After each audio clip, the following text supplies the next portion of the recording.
नमस्ते, मैं सुनीली गणेश ज्योतिष में आप सभी का फिर से हार्दिक स्वागत करती हूँ। सूर्य ग्रहण, सोलार एक्लिप्स, यस, आज हम इस बारे में बात करने वाले हैं। तो जब हम ग्रहण की बात करते हैं तो मैंने इसके बारे में अंग्रेज़ी में भी वीडियो बनाया है। तो दोस्तों, हम जब ग्रहण की बात करते हैं तो आकाश मंडल में जब सूर्य चंद्र सीधी एक रेखा में आ जाते हैं और छाया पड़ जाती है और उस दिन डार्क मून डे भी हो जाता है, अमावस्या दिन भी होता है, तो हम इसको सूर्य ग्रहण, खग्रास सूर्य ग्रहण जो इस बार होने वाला है उसका नाम देते हैं। परंतु मेरा ऐसा मानना है कि पूर्ण 2020 साल हमारे लिए एक प्रकार का ग्रहण बन के ही आया था, पेंडेमिक यानी कि महामारी के रूप में।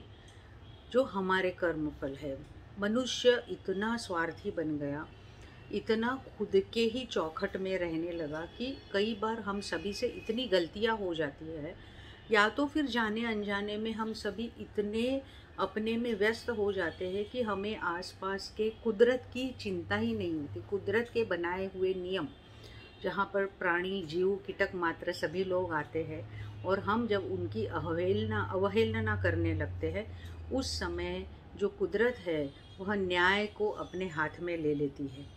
और जब उसकी न्याय की छड़ी घूमती है तो उसका सभी को मुआयना, यानी उसको सभी को उसका हर्जाना भुगतना पड़ता है।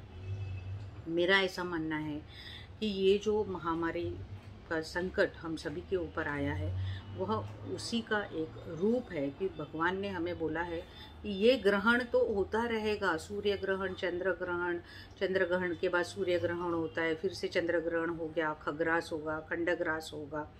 परंतु जो ग्रहण हम ऑलरेडी पिछले कई महीनों से, रादर 1 साल होने को आया, भुगत रहे हैं, उसको आप क्या नाम दोगे?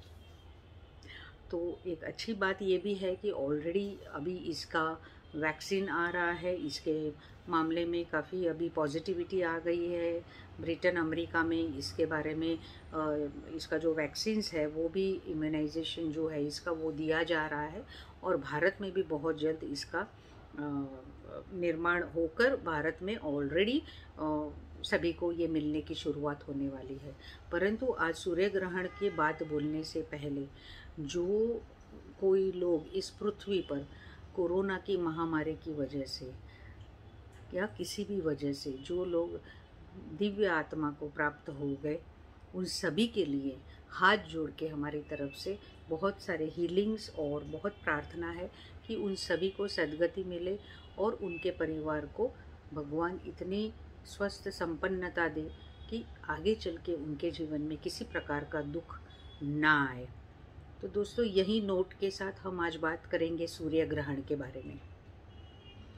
यह जो सूर्य ग्रहण है वो 14 दिसंबर 2020 के दिन होने वाला है। मुंबई में, या तो भारत में अगर हम देखने जाएंगे तो शाम को 7:03 पर इसका उद्भवन होने वाला है। और वैसे तो जब भी ग्रहण होने वाला होता है तो कुछ हफ्तों पहले ही उसके वेद मिलने शुरू हो जाते हैं, और ग्रहण खत्म होने के बाद भी उसके वेद हमें मिलने शुरू रहते हैं। तो दोस्तों, ये जो सूर्य ग्रहण होने वाला है, खग्रास सूर्य ग्रहण होने वाला है, उस दिन चंद्र सूर्य एक ही राशि में यानी कि वृश्चिक राशि में से भ्रमण करने वाले हैं। दोनों ही जो ग्रह है वो ज्येष्ठा नक्षत्र में से भ्रमण करने वाले हैं। और वृश्चिक राशि काल पुरुष के कुंडली अनुसार अष्टम भाव यानी कि रंध्र भाव में आने वाली राशि है। और एक बहुत खासियत की बात इस बार के सूर्य ग्रहण की यह है कि जो ज्येष्ठा नक्षत्र में यह सूर्य और चंद्र होने वाले हैं, उसका जो नक्षत्र स्वामी है बुध, वह भी वृश्चिक राशि में ही विराजमान है। तो बुध क्या करता है कि जैसे उसके आसपास के ग्रह रहेंगे, उसके पास से ही सभी एनर्जी वो लेने की कोशिश करता है, और उसी प्रकार से वो अपने बिहेवियर को दिखाता है, क्योंकि इसीलिए तो उसे कुमार ग्रह बोला गया है। तो बुध ऑलरेडी वहाँ पर होने से क्या होगा कि बुध की प्रभुत्व, बुध का प्रभाव आपके पूर्णतः कुंडली में, आज से बोलो या तो कभी से भी बोलो, जब भी आप ये वीडियो सुन रहे हो, और 31 दिसंबर तक आपका ये प्रभाव बहुत ज़्यादा बड़े पैमाने पर रहने वाला है। दूसरी एक बात, शुक्र का भी भ्रमण वहीं से चल रहा है। ठीक है, शुक्र आपकी कुंडली में जो भी भावों का स्वामी हो रहा है, बुध आपकी कुंडली में जो भी भाव का स्वामी हो रहा है, उस भाव से रिलेटेड आपको बहुत ज़्यादा फल प्राप्ति होने की संभावनाएं बढ़ जाती। अष्टम भाव जो है वह अकल्ट का यानी कि गुड़ विद्या का कारक भाव है। तो जो लोग, हम जैसे लोग हैं जो गुड़ विद्या में रुचि रखते हैं, जो रिसर्च ओरिएंटेड है, जो चिकित्सक है, उन सभी के लिए यह बहुत ही अच्छा मुहूर्त हम बोल सकते हैं। उसी दिन सोमवती अमावस्या भी आ रही। सोमवती अमावस्या शंकर जी को बहुत ज़्यादा प्रिय है, इसीलिए सुबह से शंकर जी की उपासना करनी है। उस दिन शिवलिंग के ऊपर आप सुबह को ही लघु रुद्र खुद कर सकते हैं, या तो फिर सिर्फ पानी और दूध का अभिषेक करके ओम नमः शिवाय का जाप कर सकते हैं। यह आपके लिए बेहद बेहद ज़्यादा इफ़ेक्टिव होगा, क्योंकि ये इस समय हमारे जो पितृ है उसका भी जागरूक होने का यह दिवस है। तो पितृ तर्पण के लिए भी दोस्तों यह दिन बहुत ही ज़्यादा प्रभावकारी है। अगर किसी पितृ की, हर एक के पितृ की कोई ना कोई इच्छा अधूरी अगर रह जाती है, तो यह असली समय है यह कि आप उसके प्रति, उनके प्रति तर्पण करें, सच्चे घी का दिया जलाए शाम के समय में, ओम नमो भगवते वासुदेवाय का जाप करें। कितनी भी बार कर सकते हो आप, 51 बार, 108 बार, 1001 बार, 101 बार, जो भी आपके मन में है आप उसका पारायण करिए, या तो फिर विष्णु सहस्त्र नाम का पाठ करिए।